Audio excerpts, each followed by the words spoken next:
Qui a dit que vous ne pouviez pas dévaler les pistes de ski en plein mois d'août? Certainement pas nous sur BFM Business et certainement pas notre invité avec nous ce matin, Joseph Dairel. Bonjour. Bonjour. Merci d'être sur notre plateau. Joseph, vous êtes le cofondateur de Skwil, les premiers skis électriques au monde. Vous êtes venu avec, pour ceux qui ont la chance de nous suivre à la télévision, ils sont juste à côté de vous. Ils sont assez imposants. Ils ont des roues, ça ressemble à une fête au bas de la trottinette, hein, une trottinette électrique. Exactement. Pour les décrire pour ceux qui sont à la radio. Ça ressemble, donc, effectivement, il y a beaucoup de gens qui vont l'assimiler à une trottinette ou alors à des grands rollers. Donc c'est vrai que physiquement, on ne sait pas trop comment le qualifier. Ouais. Mais par contre, réellement, lors de l'utilisation, c'est pour reproduire les sensations du ski. C'est quand même imposant. Alors, c'est moins long que les skis traditionnels. Combien ça pèse? Là, à peu près, on est à 7,5 kg par pied. D'accord. Donc ça peut paraître lourd, mais en fait, au bout de quelques dizaines de minutes d'utilisation, ça devient un peu le prolongement de notre corps. Donc très vite, on oublie le poids que ça fait. Alors Cocorico, hein, parce que donc c'est français, et ce sont les premiers skis électriques au monde que vous avez donc inventés il y a 3 ans. Des skis pour la montagne, intuitivement, on se dit c'est là qu'on va pouvoir les utiliser l'été ou même l'hiver quand il n'y a plus assez de neige peut-être, mais aussi pour la ville. Racontez-nous un petit peu. Exactement. Alors il faut savoir que l'idée, elle est née maintenant il y a plus de 8 ans, justement par mon associé Antoine. Et ça fait 3 ans maintenant qu'on a monté la société, donc 3 ans qu'on industrialise le produit. Et donc là, depuis 1 mois maintenant, on a commencé les livraisons, donc vraiment une grande étape pour nous.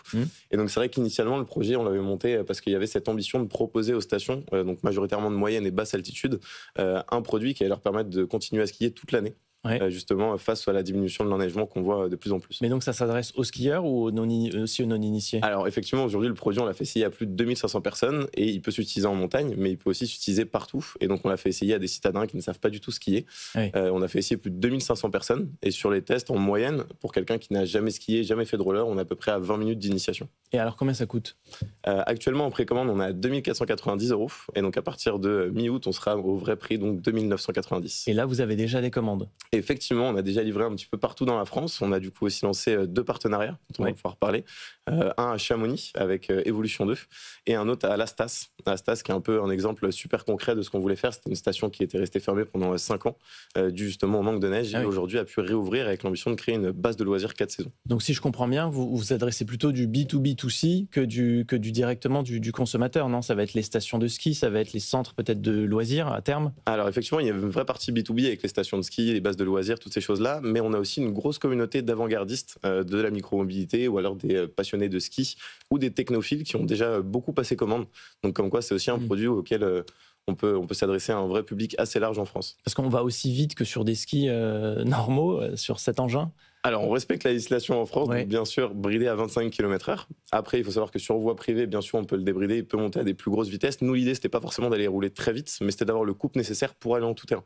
Parce que même si, du coup, on s'adresse majoritairement à la montagne, on peut aussi s'amuser à en faire sur la plage. Ah ouais, ça fonctionne, sur le sable. Et effectivement. D'accord, ça vous avez testé? Alors, nous, on a tout l'atelier R&D qui est à Honfleur. Donc, effectivement, pendant une petite période, dès qu'on faisait des améliorations produits avec mes associés, on allait skier sur la plage de Normandie.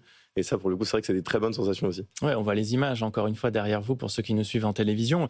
À la montagne, on va prendre les remontées mécaniques comme on le fait en ski, ou on peut remonter avec vos skis électriques? Alors, l'idée, dans tous les cas, c'est quand même de réutiliser les infrastructures qui sont déjà présentes, donc tire-fesses, télésièges ou des choses comme ça, et d'ensuite pouvoir profiter donc des pistes vertes, des pistes bleues, comme à la stage, justement. Je ne sais pas si on va pouvoir avoir des vidéos, où là, directement, on va avoir des pistes vertes ou des pistes bleues qu'on va pouvoir directement descendre. Ouais. Et en fait, l'électrique a tout son sens, parce que grâce au frein moteur, on va pouvoir régulariser la vitesse dans la descente, justement, pour ne pas prendre trop de risques. Et qu'est-ce que vous dites justement aux stations de ski qui, au moment où il y a moins d'enneigement, il y a un changement climatique qui a beaucoup d'impact sur leurs activités traditionnelles et qui cherchent à se réinventer, à développer de nouvelles activités? Typiquement, ce que vous proposez, ça permet, comme vous le disiez, de réutiliser les infrastructures existantes, donc de ne pas forcément réinvestir dans de la technologie, dans des infrastructures, et de les utiliser pour pouvoir profiter de votre matériel. C'est exactement ça. On peut voir qu'il y a beaucoup de nouvelles activités qui sont en train d'émerger en montagne, de la luge d'été, donc là où parfois ça nécessite des rails, des grosses installations, des gros investissements. Nous, on peut arriver justement en réutilisant déjà ce qu'il y a de présent. Donc c'est-à-dire que ça nécessite moins d'investissement. C'est un peu comme du plug and play sur certaines pistes. Les pistes de ski de fond, c'est justement un exemple parfait. Là, on peut directement les réutiliser. C'est des terrains qui sont parfaits pour l'utilisation de notre produit. Et donc, c'est vraiment pour les stations une alternative assez rapide à mettre en place et qui peut du coup tout de suite plaire à leur communauté de skieurs déjà. On parle de la montagne, mais je pense aussi au Club Med, par exemple. Ça pourrait les intéresser, non? Exactement. Proposer ce genre d'activité à leur clientèle. Club Med, les Center Park, toutes les choses comme ça. Effectivement, ça peut être une activité qu'on va pouvoir proposer à terme dans tous ces organismes. Vous parlez avec eux? Actuellement, pas encore, Ouais. mais c'est quelque chose qu'on a en tête et qu'on va pas tarder à amorcer. Bon, ils nous regardent, donc déjà, ça leur donne un petit peu une idée de ce que vous proposez. Les Chinois, ils ont essayé de vous copier déjà ou pas? Parce qu'on sait que sur ces technologies-là, ça va très vite, hein, la copie, et notamment sur le marché asiatique. Il faut déposer rapidement des brevets, éviter de se faire copier. Comment ça se passe pour vous? Nous, on a déjà donc 6 brevets déposés sur le produit. Donc, il faut savoir qu'à l'heure actuelle, il n'y a vraiment rien de similaire qui existe sur le marché. Donc, on est vraiment bien protégé. Aujourd'hui, j'ai envie de vous dire qu'on est vraiment en train de créer une image de marque assez forte. Donc, bien sûr que si demain un Chinois nous copie, on aura quand même les brevets pour essayer de nous protéger. Mais à côté, ce serait quand même un signal fort. Comme quoi, si les Chinois nous copient, c'est-à-dire qu'il y a un très gros marché à les prendre. Donc, effectivement, je verrais ça plutôt comme un point positif. C'est souvent plus difficile aujourd'hui de trouver de l'argent et des investisseurs quand on fait du produit que quand on fait du logiciel. On sait que les levées de fonds en centaines de millions, c'est beaucoup autour de l'IA, c'est beaucoup autour de la technologie, du software. Comment ça s'est passé pour vous? Quels sont les investisseurs qui vous ont suivi? Est-ce que ça a été difficile de convaincre? Effectivement, au tout début, c'est forcément un petit peu compliqué de convaincre et de trouver les bonnes personnes. Ce qu'il faut, c'est savoir cibler et ensuite réussir à avoir le bon réseau.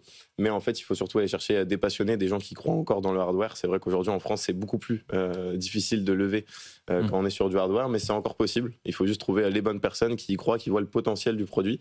Effectivement, on sait que c'est des projets qui sont beaucoup plus risqués, c'est industriel, on peut avoir des problèmes de production. Nous, aujourd'hui, on a réussi, on est en train de livrer justement toutes nos premières paires, donc on montre que c'est encore possible. Donc effectivement, il faut juste pouvoir s'adresser aux bonnes personnes, et il y a encore des gens qui y croient en France. Les Américains, ils s'intéressent à votre produit? Parce que moi, je vois bien les habitants de Los Angeles rouler avec vos skis. C'est typiquement le genre de truc qui peut plaire aux Américains, ça, non?